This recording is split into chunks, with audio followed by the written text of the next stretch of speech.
Nina's Flat Wizard is a topic I have covered in two previous videos, but I wanted to go really in-depth into sky flats because in the previous videos I had never been able to cover them properly because Nina had just updated to 3.0.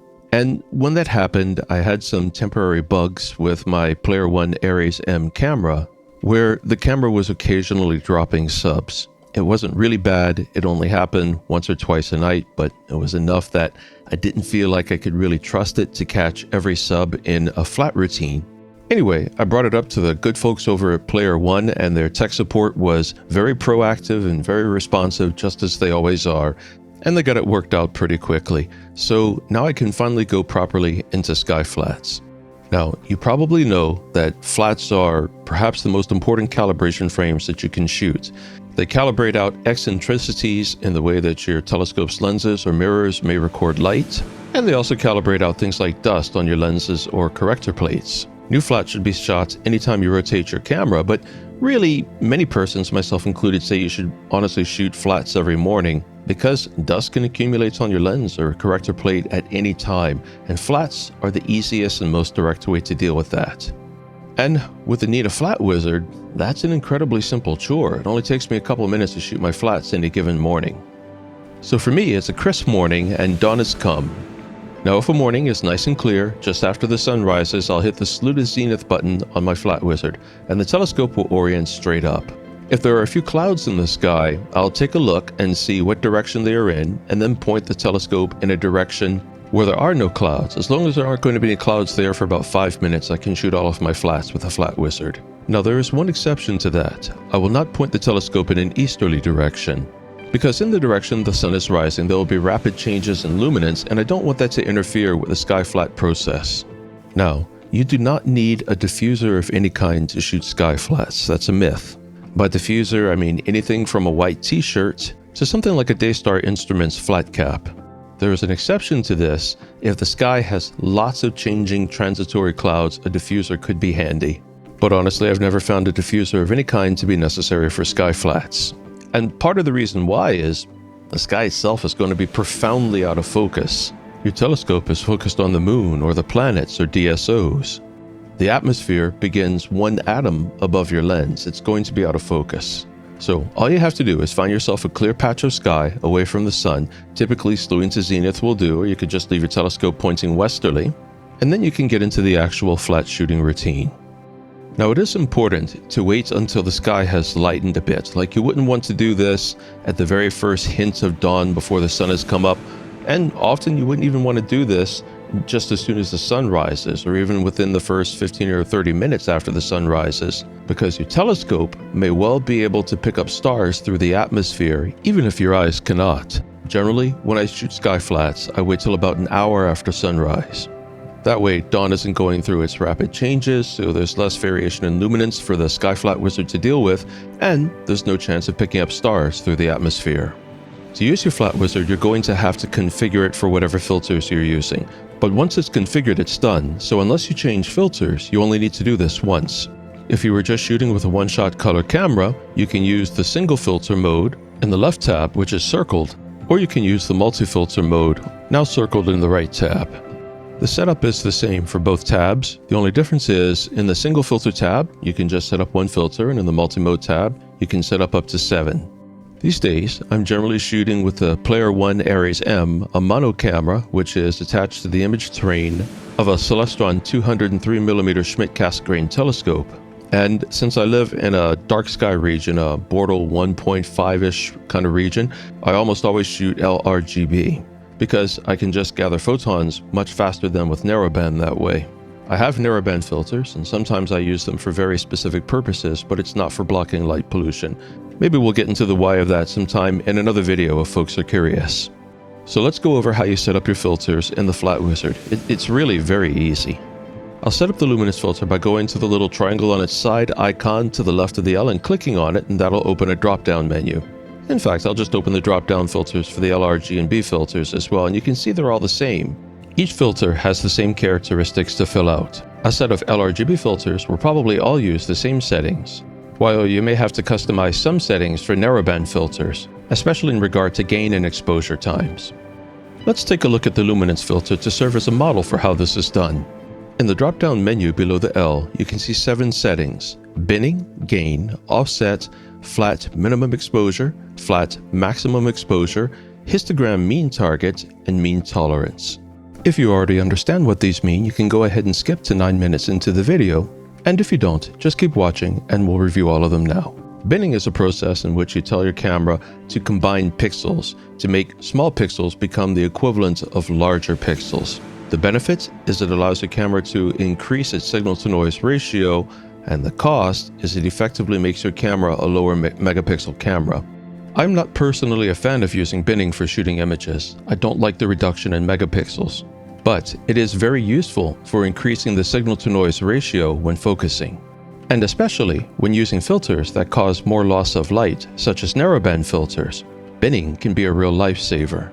The combined pixels will effectively be able to show a clearer image given a certain exposure time, and this can make the difference between successful focus or not.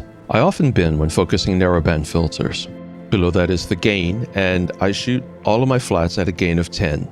There is another myth common to astrophotography that it is important to match the gain of flats to the gain with which you shot your lights. That's a myth. It may have been the truth sometime in the past, but with modern digital photography it is a myth, due to changes in the ways modern digital cameras handle gain. Some cameras are even ISO invariant, where the gain doesn't matter at all. But even if they aren't ISO invariant, with digital CMOS sensors they are always shooting at maximum sensitivity.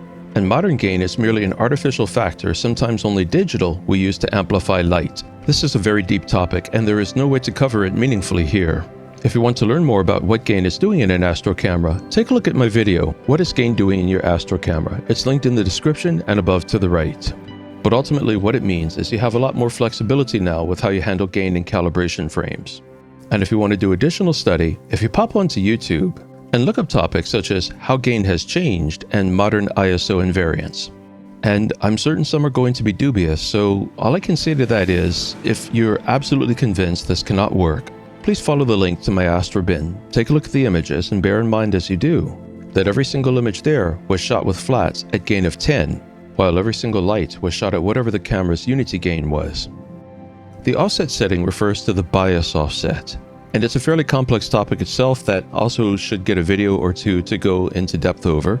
But what it does is moves the mean or the curve of your histogram a little over to the right to make room for pixels that might otherwise black clip or be interpreted as noise.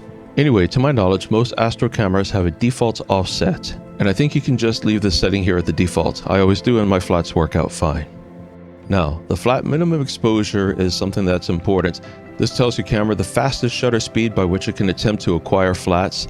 I have my flat minimum exposure, as you can see, set for 1/1000th of a second. A fast minimum setting here is important, especially if you're going to try to shoot your flats during a brighter part of the day, because there's a lot of light during the day and your telescope is capable of gathering a lot of that light. So the flat wizard is going to need to be able to go to a very fast shutter speed to deal with that. The flat max exposure is the slowest shutter speed that the camera wizard can go, and you can see I have it set for 5 seconds here. That's a bit on the long side, but if I want to shoot my sky flats particularly early and the conditions happen to be right, then I can shoot sky flats even well before the sun comes up. I'll just have to watch the flat screen closely to make sure no stars appear in those flats. So when might I want to shoot flats super early? Maybe I wake up a bit before dawn, as I usually do on a night of astrophotography, and I check the weather and discover that clouds are going to come in right around daybreak. I'd want to get to shooting my sky flats immediately. And that's where it would be handy to have your flat wizard able to shoot with a longer shutter speed. The histogram mean target refers to where the peak of your histogram should be when shooting flats. Here I've zoomed in on the histogram within the sky flat wizard. I've set the mean for 33%, meaning the light curves for flats will average about 1/3 across the histogram. Some persons argue for histograms as low as 20% and others as much as 50%, but I find a 1/3 histogram works very well. And finally, at the end of the list, the mean tolerance setting tells the flat wizard how much the mean can move around before the flat wizard needs to reassess the quality of the light. I presently have it set for 5%. So at dawn, the day is still brightening, and when I begin shooting my flats, if the day brightens by more than 5%, the Nina Flat Wizard will then reassess the shutter speed by which it should be shooting flats. That makes the time that it takes to shoot sky flats take a little longer, but you get more accurate sky flats.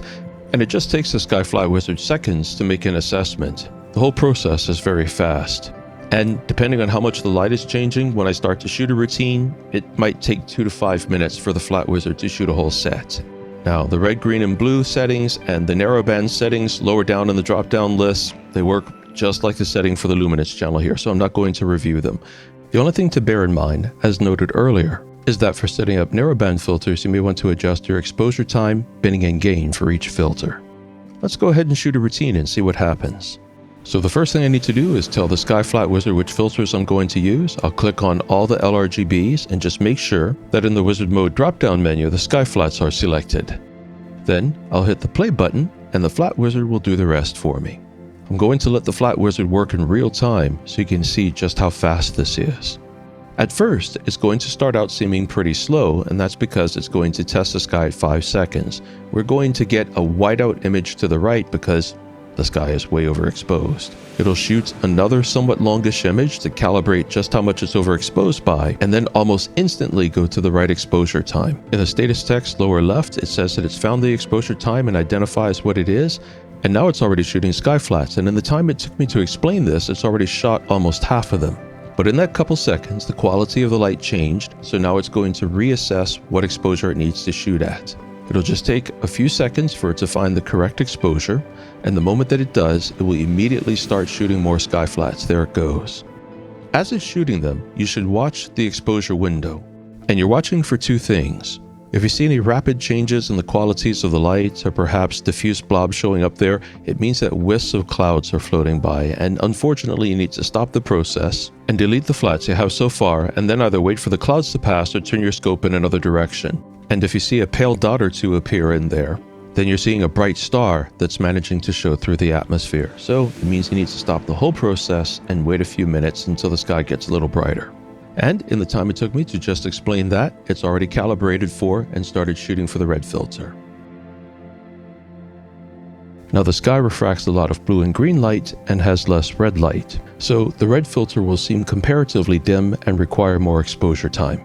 So overall, the red sequence will take a little longer to shoot. Even so, the whole process is going to take only a moment.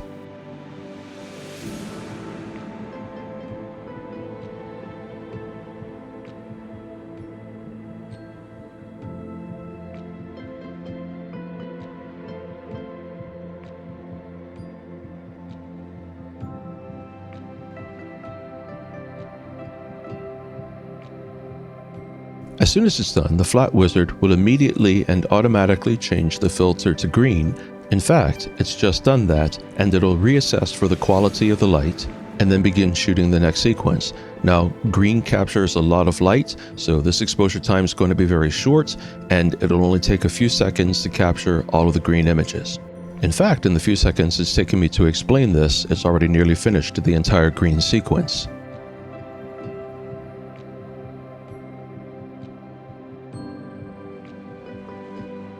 But while it was going really fast, by the time it reached the 39th frame, the Sky Flat Wizard determined that the sky had become bright enough to move the mean past our 5% tolerance, so now it's going to test exposure.